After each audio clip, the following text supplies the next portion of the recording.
What a cold day we picked. How you doing, Leslie? We met Hollywood screenwriter Aaron Sorkin in New York, where his career began. Now, if we were to do the Aaron Sorkin story, like a movie. I wouldn't recommend that. Well, of course, no one wants to have a movie made of them. Right. He's risen to the top of his profession. He's written A Few Good Men, inspired by a military court-martial. I want the truth! You can't handle the truth! Sports Night, based on Keith Olbermann. Good evening from New York. And ESPN Sports Center. Grab your galoshes, we're gonna take you out to the Iditarod. Why? Because we just can't believe it ourselves. The West Wing. Good morning, sir. What you doing? Inspired by the Clinton White House. People want to go on the internet and check out their friends, so why not build a website that offers that? And now The Social Network. I'm talking about taking the entire social experience of college and putting it online. About Facebook's Mark Zuckerberg. He stole our website. They're saying we stole the Facebook. I know what it says. So did we? It's said that the movie, The Social Network, captures our time, that it's the zeitgeist. Is that what attracted you to this subject? Exactly the opposite. I'm not sure I even know what our time is, so I wouldn't be able to capture it if I tried. But what attracted me to the subject wasn't that it was timely. What attracted me was that it was timeless. It's controversial, the movie, though. And it's because you used everybody's real names. Yeah. So it's Mark Zuckerberg. Mr. Zuckerberg, do I have your full attention? No. And you portray him as a prickly guy, socially awkward, vindictive, with a kind of touch of Asperger's syndrome. You have part of my attention. You have the minimum amount. The rest of my attention is back at the offices of Facebook, where my colleagues and I are doing things that no one in this room, including and especially your clients, are intellectually or creatively capable of doing. Did you get him right, do you think? Well, I've never met Mark Zuckerberg or spoken to Mark Zuckerberg. But you've seen him on television. I have seen him on television. In fact, the first time I saw him on television was being interviewed by you 2 years ago. Did that influence you, that interview? It did, a lot. Tell everyone how old you are. I'm 23 right now. So, And you're running this huge company. Well, it's not that big. 23. Well, you portray him at times in the movie as kind of a nasty guy. He betrays his friends, all of that. You signed the papers. You set me up. Did you ever, while you were writing, say, oh my God, the real Mark Zuckerberg is going to see this. It's going to be in his face. People are going to judge him by this. Yeah, it's something that I thought about a lot, and it's not something I was ever giddy about. But let me say this. I know that I wouldn't, and I don't think anybody would, want a movie made out of the things that they did when they were 19 years old. Right. And that's what I did. When Sorkin was 19, he was a musical theater major at Syracuse University. He graduated in 1983 and came to New York with hopes of acting on Broadway. Instead, You have to pay the rent and the phone bill somehow, so I had a series of survival jobs. And the first one was right here at the half-price TKTS booth.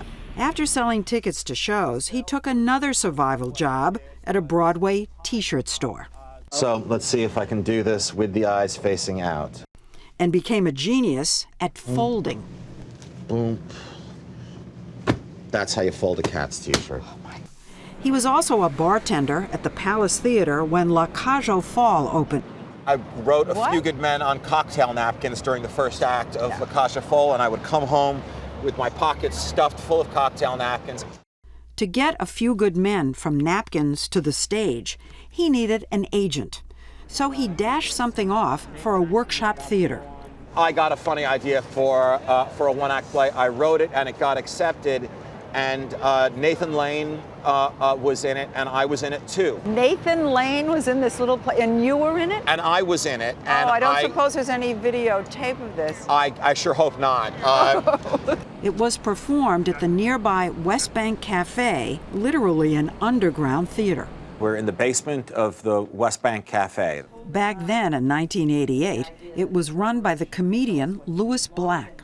Louis Black, the guy who yells? Louis Black, the guy who yells. He comes down, he's got this play, and I'm the playwright in residence, and I read it, and it's really funny. So you put this on for him. Yeah. And that's where he was discovered. And it led to A Few Good Men. It led to A Few Good Men. So you did discover him. He gives you credit. He gives you credit. Well, that's terrific. I wish he'd give me a job. I mean, I would have been so good in West Wing. That would have been just a touch. Would that have been too much to The ask? Social Network. You would have been perfect. Yes, exactly. I look at you and I see Mark Zuckerberg.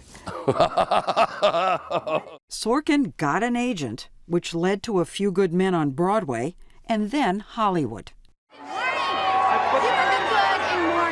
In Hollywood, Sorkin became a big deal screenwriter, producer, and crackhead. You got hooked on crack. I should have died several times. And, What happened? I tried it once, and that's all that you have to do.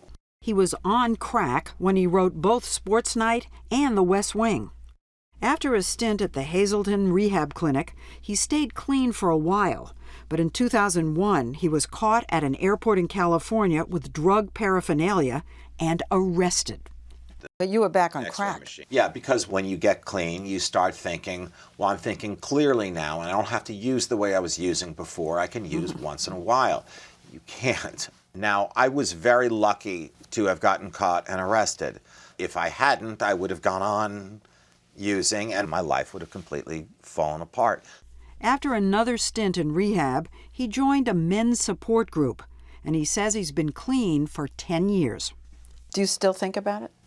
Not nearly as much as I used to. There are triggers. You'll see something, you'll hear something, and you have to put your head down on your desk for a minute. And, I still go to meetings once in a while, that kind of thing, but it's not nearly as bad as it used to be. If you meet Aaron Sorkin now and want the conversation to remain light and amusing, don't bring up politics. I have a big problem with people who glamorize dumbness and demonize education and intellect. And I'm giving a pretty good description of Sarah Palin right now. He seems to be having a second career these days, going after Sarah Palin. In an essay for the Huffington Post, he called her a witless bully. Sarah Palin, she needs a therapist, okay? We need the smartest guys, the best PhDs around to be solving these problems. I don't have any patience for the glamorization of dumbness. Sorkin only dabbles in political commentary. What he works really hard at is writing his plays and movies. Listen, all they've done is they've put the bullets in the gun and pointed it in his head. He doesn't know. They haven't pulled the trigger. And I'm always the first actor to play the part. I'm playing it, in my office as as I'm writing it.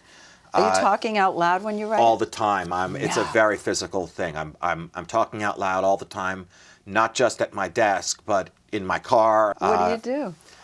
I start arguments with myself. Out loud? Yeah. I asked about some issues in the social network that Mark Zuckerberg argues about. We're not dating anymore, I'm sorry. Is this a joke?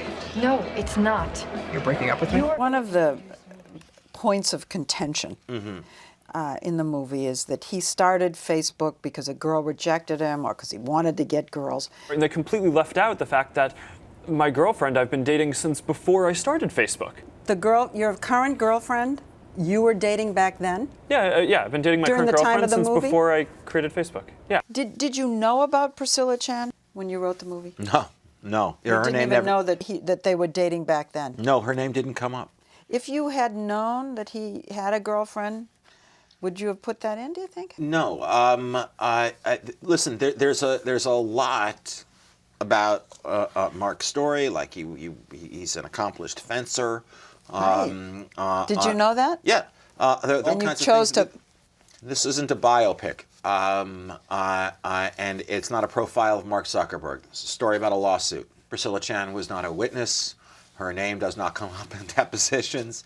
Well, not everything came out of those depositions. There was a moment in my first interview that I did for 60 Minutes with Mark Zuckerberg in which I ask him a question and he just stares back at me. You're just staring at me. Is that a question? And there's a moment in the movie, and I think it's in a deposition moment. Is that a question? And he says the same thing. I wondered if you got that little moment from us. Did you? Yeah, but absolutely. These days, Sorkin is keeping real busy.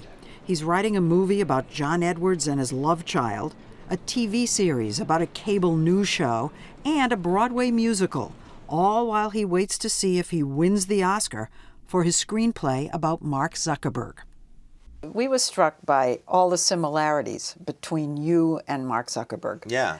Both Jewish kids who grew up From Westchester, we grew up 20 minutes apart. You grew up 20 minutes apart. You both went to California to make your fortune.